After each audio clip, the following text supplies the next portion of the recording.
প্রশাসনিক, সরকারি এবং রাজনৈতিক দলগুলোর উদ্যোগ যা আমাদের দৃশ্যমান হওয়া দরকার, সেরকম আমরা দৃশ্যমান আমাদের জনগণের সামনে উপস্থাপন করার মতো আমরা কিছু করতে পারি নাই। স্বাভাবিকভাবেই আমরা এখনও শঙ্কা বোধ করছি বা উদ্বেগ আমাদের মধ্যে আছে যে একটা সুষ্ঠু, নিরপেক্ষ, অবাধ এবং লেভেল প্লেইং ফিল্ডের যে নির্বাচন দরকার, সেই নির্বাচন আমরা করতে পারবো কিনা এটা এখনো যথেষ্ট সন্দেহ রয়েছে। বিজয় মিছিলে অংশগ্রহণ করার কারণ আমার বাউফলে কালাই ইউনিয়নের মতো একটা জায়গায় তাকে বাসায় গিয়ে তাকে প্রথমে জেরা করা হয়েছে, এরপর তাকে তার দল চেঞ্জ করে যারা নিজেদেরকে বড় দল দাবি করেন তাদের দলে পরিবর্তন হওয়ার জন্য তাকে প্রস্তাব করা হয়েছে। যখন সে রাজি হয় নাই তখন তাকে শারীরিকভাবে নির্যাতন করা হয়েছে।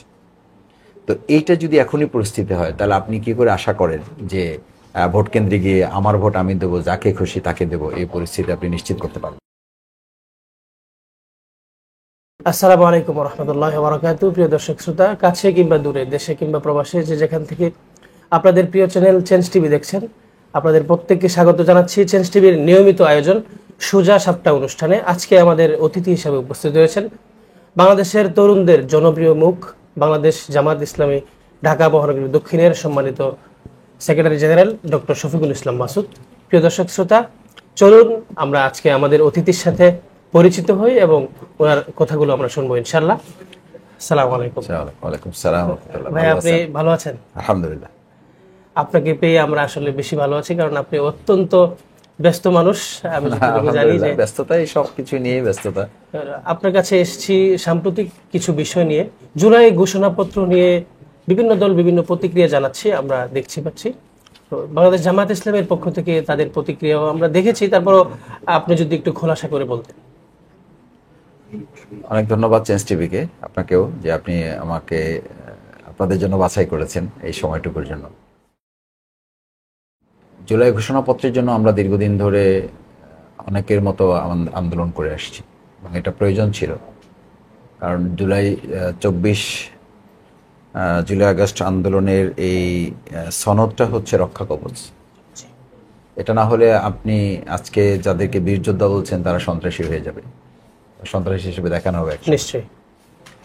যাদেরকে শহীদ পরিবারে বলা হচ্ছে তাদেরকে একসময় উল্টো আসামি করার সুযোগ থাকতে পারে। সুতরাং আমরা মনে করেছি যে এই আন্দোলনে যারা ভূমিকা রেখেছেন সেটার জন্য এটা প্রয়োজন ছিল। এটার জন্য স্বাগত যে সরকার এই উদ্যোগ গ্রহণ করেছে। পাশাপাশি এই প্রসিডিউরটা মেনটেন করার ক্ষেত্রে আমরা প্রথম থেকেই আমাদের কিছু দৃষ্টিভঙ্গি ছিল। আমরা কিছু কনসার্নও সরকারকে ব্যক্তিগতভাবে তাদের যেখানে জানানো দরকার সেখানে আমরা জানিয়েছি। এই খসড়াটা পাওয়ার ক্ষেত্রে অনেক ক্ষেত্রে বৈষম্য হয়েছে। কেউ শুরুতে পেয়েছে, কেউ মাঝখানে পেয়েছে, কেউ 3 দিন আগে পেয়েছে, কাউকে হয়তো চাওয়ার পরে দেওয়া হয়েছে, কেউ পরামর্শ সংযুক্ত করার পরে ওই সংযুক্ত পরামর্শ সহ কোনো কোনো দলকে দেওয়া হয়েছে। এই জায়গাগুলো আরও সচেতনভাবে সরকার ডিল করলে এটা সঙ্গত হতো। যেখানে প্রধান উপদেষ্টা নিজেই জাতিসংঘের যখন তিনি রিপোর্ট দিয়েছেন সেখানে শাপলা হত্যাকাণ্ডের কথা বলেছেন, আলেমদেরকে হত্যা করা হয়েছে, সে বিষয়টা উল্লেখ করা নাই। এরপরে আন্তর্জাতিক খ্যাতিসম্পন্ন আলেম, বাংলাদেশের জনপ্রিয় মানুষ সর্বস্তর, আল্লামা দেলোয়ার হোসেন সাঈদী রাহেমাহুল্লাহ শহীদ, ওনার ফাঁসির রায়কে কেন্দ্র করে 3-4 দিনে প্রায় 2.5 শতাধিক লোককে হত্যা করা হয়েছে। সেই বিষয়টি উল্লেখ থাকা উচিত ছিল বলে আমরা মনে করি। বিডিআর হত্যাকাণ্ডের মতো গুরুত্বপূর্ণ একটা অধ্যায় বাংলাদেশে, যেটা বলা যায় যে বাংলাদেশকে ফেসিবাদী করে গড়ে তোলার ক্ষেত্রে সবচেয়ে মেরুদণ্ড প্রথম ভেঙে দেওয়া হয়েছে বিডিআর হত্যাকাণ্ডের মাধ্যমে। সেখানে সৎ, দক্ষ এবং দেশপ্রেমিক সেনাবাহিনীর চৌকস যারা নেতৃত্ব ছিল তাদেরকে বাছাই করে হত্যা করা হয়েছে। আলেম ওলামাদের একটা গুরুত্বপূর্ণ অধ্যায় আন্দোলনে ছিল, সেটা উল্লেখ করলে এটার আরও পরিপূর্ণতা পেত।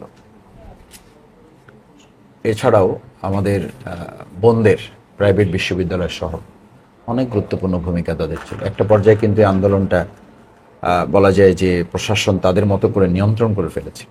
সেখানে ছাত্র জনতার একটা বড় অধ্যায় ছিল প্রাইভেট বিশ্ববিদ্যালয়ের শিক্ষার্থীরা, বলা যায় জীবনের ঝুঁকি নিয়ে তারা সেখানে নিয়েছে। এই সমস্ত কারণগুলো আমরা উল্লেখ করে বলেছি যে জুলাই সনদ দেওয়া হয়েছে, কিন্তু এটাকে আরও ম্যাচিউর করা এবং আরও সংযোজন করার বিষয়ে সামনে আসলে জন আকাঙ্ক্ষা পূরণে এটা বেশি গুরুত্বপূর্ণ ছিল। সবচেয়ে বড় ব্যাপার হচ্ছে যাও এসেছে সেটাকেও আইনি এবং সাংবিধানিক ভিত্তি না দেওয়াতে এটা ঝুঁকির মুখে থেকে গেছে। নির্বাচিত পরবর্তী সরকার যে আসবে সেই সরকার এটা কতখানি সংবিধানের সাথে সম্পৃক্ত করবেন সেটা কিন্তু এখন একটা মানে সময় সাপেক্ষ ব্যাপার হয়ে গেছে। যদি সেই সরকারের যারা নির্বাচিত সরকার হবেন তারা এটা পছন্দ হলে করতেও পারেন, নাও করতে পারেন, কারণ ইতিমধ্যে তো আমরা কাউকে কাউকে বলতে শুনেছি যে এই সংস্কার আমরা মানবো না, রাখবো না। সুতরাং এরকম একটা পরিস্থিতিতে জুলাই সনদ আগামী নির্বাচনকে সুষ্ঠু, নিরপেক্ষ, অবাধ এবং লেভেল প্লেইং ফিল্ড করার ক্ষেত্রেও যে আরও গুরুত্বপূর্ণ নির্দেশনা এখানে থাকতে পারত, যেটার ভিত্তিতে নির্বাচনের প্রভাব বিস্তার করা, প্রশাসনের নিরপেক্ষতা, রাজনৈতিক দলগুলোর মধ্যে সংস্কারের মৌলিক যে দৃষ্টিভঙ্গি সেই দৃষ্টিভঙ্গিগুলো এখানে স্থান পেলে আরো সুন্দর। আরেকটা বিষয় হচ্ছে যে আপনারা দীর্ঘদিন ধরে পিআর পদ্ধতির কথা বলছেন, বাংলাদেশ জামাতে ইসলামী সহ আরো কয়েকটি দল ইসলামী আন্দোলন আছে। এখন পিআর পদ্ধতি যদি না হয় তাহলে কি আপনারা কোনো আন্দোলনে যাবেন কিনা? দেখেন, আন্দোলনের তো কিছু স্তর আছে। আন্দোলন মানে শুধু রাস্তায় মিছিল করার নাম আন্দোলন নয়। আন্দোলনের মূল থিম তো হচ্ছে জনসচেতনতা তৈরি করা। বাংলাদেশ জামাত ইসলামী সেমিনার করছে, সিম্পোজিয়াম করছে, কর্মশালা করছে।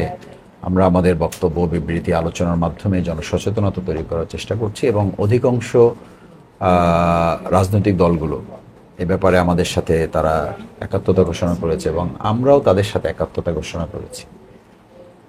তো সেই জায়গাটায় পিআর পদ্ধতি এখন বাংলাদেশের মানুষের কালো টাকা থেকে বাঁচার জন্য, অবৈধ অস্ত্রের হুমকি থেকে বাঁচার জন্য, তারপরে ব্যালট পেপার ছিনতাই, এরপরে বলা যায় যে পেশি শক্তি ব্যবহার, এই সমস্ত যেটা আর একটা গুরুত্বপূর্ণ অধ্যায় আমাদের দেশে দীর্ঘদিন ধরে চলে আসছে। এটা থেকে হঠাৎ আমরা বেরিয়ে যেতে পারবো মনোনয়ন বাণিজ্যের মতো ব্যাপার। অর্থাৎ ব্যক্তিকেন্দ্রিক যখন আপনি টার্গেট দেন তখন এই কাজগুলো হওয়াটা খুব স্বাভাবিক। আর যখন আপনি পিআর পদ্ধতিতে চলে যাবেন তখন এগুলো আর ব্যক্তির হাতে থাকে না, তখন এটা জনগণের হাতে চলে যায় এবং জনগণের নির্বাচিত পদ্ধতিতে পার্টি এগুলোকে ঠিক করে দেবে। তো পার্টি যদি তার মানে এই কর্মীদের প্রতি আস্থা না থাকে, আবার এই কর্মীরা যদি পার্টির প্রতি আস্থা না রাখে, তারা কেউ কেউ বলেন যে খুব মানে এটা জনগণকে তাচ্ছিল্য করা, যে তারা ভোট দিবেন ওখানে, এমপি হবেন আর একখানে, মানে যেটা তারা বলেন, আমি সেই শব্দটা উচ্চারণ করতে চাই না। তো এটা জনগণকে তাচ্ছিল্য করা। আমাদের দেশের জনগণকে যারা বলেন যে জনগণ পিআর পদ্ধতি বোঝেন না, বরং আমার মনে হয় জনগণ এটা তাদেরকে এক সময় ভোটের মাধ্যমে এটা ফিরিয়ে দেবেন সুযোগ পেলে, যে আপনারাই আসলে বুঝতে পারেন নাই যে 53 বছর দেশ পরিচালনায় আমরা গতানুগতিক প্রতিযোগিতার বাইরে চলতে পারলাম না। বিশ্বের প্রায় 57টা দেশ সহ অনেক গুরুত্বপূর্ণ রাষ্ট্রে এগুলো প্রচলিত আছে এবং সেখানে সুন্দরভাবে এগুলো আছে। হ্যাঁ, এটার কিছু দুর্বল দিক থাকতে পারে, যে কোনো ভালো দিকেরই কিছু খারাপ দিক থাকে। একমাত্র আল্লাহর আইন ছাড়া পৃথিবীর কোনো আইনেই আপনি পরিপূর্ণতা পাবেন। তো সেই বিষয়গুলো আমরা বলেছি যদি একমত হওয়া যায় বা একমত হওয়ার জন্য যদি কোনো আলোচনার বিষয় হয় সেগুলো আলোচনা করে আমরা একমত হব। প্রধান উপদেষ্টা নির্বাচনের তারিখ ঘোষণা করেছে, অর্থাৎ ফেব্রুয়ারিতে নির্বাচন আমরা দেখতে পাচ্ছি যে সকল মিডিয়াতে এসেছে। ফেব্রুয়ারিতে নির্বাচন হলে আপনি কি মনে করছেন যে ফেয়ার হবে নাকি ঝুঁকিপূর্ণ? আপনার কাছে কি মনে হচ্ছে? মানে ঝুঁকিপূর্ণ হওয়া না হওয়াটা কোনো একটা মাস বা বছরের সাথে সম্পৃক্ত না, এটা সরকারের সদিচ্ছা, আন্তরিকতা এবং উদ্যোগের সাথে সম্পৃক্ত। দেখেন, 24 জুলাই আগস্টে আমাদের প্রায় এক বছর পার হয়ে গেল। সেখানে আমরা খেয়াল করেছি যে প্রশাসনিক কাঠামোগত যে সংস্কার, থানা, ডিসি, এসপি, জিওনো, এই সমস্ত জায়গাগুলোতে এখনো দলীয় প্রভাবের একটা বড় কালো ছায়া আমরা লক্ষ্য করছি এবং সেখানে দেখছি যে চাঁদাবাজকে ধরে নিয়ে আসতে হচ্ছে, তার আগে তদবির কারকরা গিয়ে হুমকি দিয়ে তাকে ছাড়িয়ে নিয়ে আসছে। কোনো কোনো জায়গায় থানা ভাঙচুরও করা হচ্ছে, কোনো কোনো জায়গায় রাজনৈতিক দলের পক্ষ থেকে এই হুমকি আছে, আমার কথা শুনতে হবে, না হলে টিউনগিরি ছাড়তে হবে। আবার কোথাও কোথাও তো এই পরিস্থিতিও আমরা দেখেছি, নিজ দলের মধ্যে তাদের নিজেদের দলীয় কোন্দলে আমাদের প্রায় শতাধিক মানুষ মারা গেছে। এটা অত্যন্ত অনাকাঙ্ক্ষিত ব্যাপার। তো এটা যদি আমি ধরেই নেই যুক্তির খাতিরে যে প্রশাসন খুব উদ্যোগ নিল কিন্তু দলীয় কোনো সংস্কার আমরা করলাম না, দলীয় কোনো চিন্তা, দৃষ্টিভঙ্গির পরিবর্তন, আমরা সংস্কৃতি কোনো পরিবর্তন করতে পারলাম না, তাহলে মনোনয়ন ঘোষণা হলে তো একটা সংঘর্ষ মুখর একটা পরিস্থিতি তৈরি হবে, এটাই আমাকে ধরে নিতে হবে। সুতরাং এটার সাথে ফেব্রুয়ারি মাস কিংবা বছরের সম্পর্ক। এখন হয়তো বলতে পারেন যে তাহলে কি আমাদের দিনের পর দিন, মাসের পর মাস, বছরের পর বছর কি আমরা নির্বাচনের জন্য অপেক্ষা করব? বা জামাত কি চায়? জামাত এটা মনে করে না। জামাত মনে করে এই সমস্ত মৌলিক বিষয়গুলো খুব কম সময়ের মধ্যে এগুলো সমাধান হওয়া উচিত, এবং রাজনৈতিক দলগুলোর এক্ষেত্রে আরো বেশি আন্তরিকতা প্রদর্শন করা প্রয়োজন। দেখেন, কোনো একটা মাস দিনক্ষণ যখন কোনো একটা দল ঠিক করে দেয় এবং সেটার সাথে আবার সরকারের যখন এটা মিলে যাবে, স্বাভাবিকভাবে সাধারণ মানুষের মধ্যে একটা শঙ্কা তৈরি হয় যে তাহলে বোধহয় ওই দলের কথা শোনা হয়েছে। এই জন্য আমির জামাত একই সাথে যেমন ফেব্রুয়ারির কথা বলেছেন, আবার একই সাথে তিনি এটা বলেছেন। এটাকে কেউ কেউ ভিন্নভাবে ব্যাখ্যা করেন যে আমির জামাত কখন কোনটা বলেন ঠিক নেই। আমি মনে করি যে আমির জামাত কখন কোনটা বলেন এটা উনি চিন্তা করেই বলেছেন, এটার একটা দৃষ্টিভঙ্গি উনি ঠিক করে বলেছেন, কিন্তু আমাদের বুঝার ক্ষেত্রে হয়তো আমরা উল্টাভাবে বোঝার চেষ্টা করতেছি। আমি তাদের প্রতি সম্মান রেখেই বলছি যে উনি শুরু থেকেই বলে আসছেন যে সিপ্যাট বাইজার জানুয়ারি থেকে জুনের যে ডেডলাইন ডিক্লেয়ার করেছেন, জামাত এটার প্রতি আস্থা রাখতে চাই এবং এর মধ্যে একটা সুষ্ঠু, অবাধ, নিরপেক্ষ নির্বাচন হবে। সেই ক্ষেত্রে আমরা যখনই বলি যে সংস্কার এবং বিচার দরকার, তখনই আমাদের কোনো কোনো রাজনৈতিক দল বা নেতারা বলতে চান যে এই যে জামাত ইসলামী নির্বাচন প্রলম্বিত করে। আপনি জনগণের সাথে কথা বলে দেখবেন, বরং জনগণ বলতে চায় যে কেউ কেউ নির্বাচন ত্বরান্বিত করতে চায়, টেনে হিস্ট্রি নিয়ে আসতে চায়। অথচ আমরা মৌলিক কোনো সংস্কার এবং বিচার এখনো দৃশ্যমান তেমন উল্লেখযোগ্য কিছু করতে পারিনি, ছোটখাটো কিছু বিষয় হয়েছে। তো সেই জায়গায় মাসের সাথে বা বছরের সাথে এটা সম্পর্ক না, সম্পর্ক হচ্ছে প্রশাসনিক, সরকারি এবং রাজনৈতিক দলগুলোর উদ্যোগ যা আমাদের দৃশ্যমান হওয়া দরকার, সেরকম আমরা দৃশ্যমান আমাদের জনগণের সামনে উপস্থাপন করার মতো আমরা কিছু করতে পারি নাই। স্বাভাবিকভাবেই আমরা এখনো শঙ্কা বোধ করছি বা উদ্বেগ আমাদের মধ্যে আছে যে একটা সুষ্ঠু, নিরপেক্ষ, অবাধ এবং লেভেল প্লেইং ফিল্ডের যে নির্বাচন দরকার, সেই নির্বাচন আমরা করতে পারবো কিনা এটা এখনো যথেষ্ট সন্দেহ রয়েছে। আমার বাউফলে কালা ইউনিয়নের মতো একটা জায়গায় তাকে বাসায় গিয়ে তাকে প্রথমে জেরা করা হয়েছে, এরপর তাকে তার দল চেঞ্জ করে যারা নিজেদেরকে বড় দল দাবি করেন তাদের দলে পরিবর্তন হওয়ার জন্য তাকে প্রস্তাব করা হয়েছে। যখন সে রাজি হয় নাই, তখন তাকে শারীরিকভাবে নির্যাতন করা হয়েছে। তো এইটা যদি এখনই পরিস্থিতি হয়, তাহলে আপনি কি করে আশা করেন যে ভোট কেন্দ্রে গিয়ে আমার ভোট আমি দেবো, যাকে খুশি তাকে দেবো, এই পরিস্থিতি আপনি নিশ্চিত করতে পারবেন?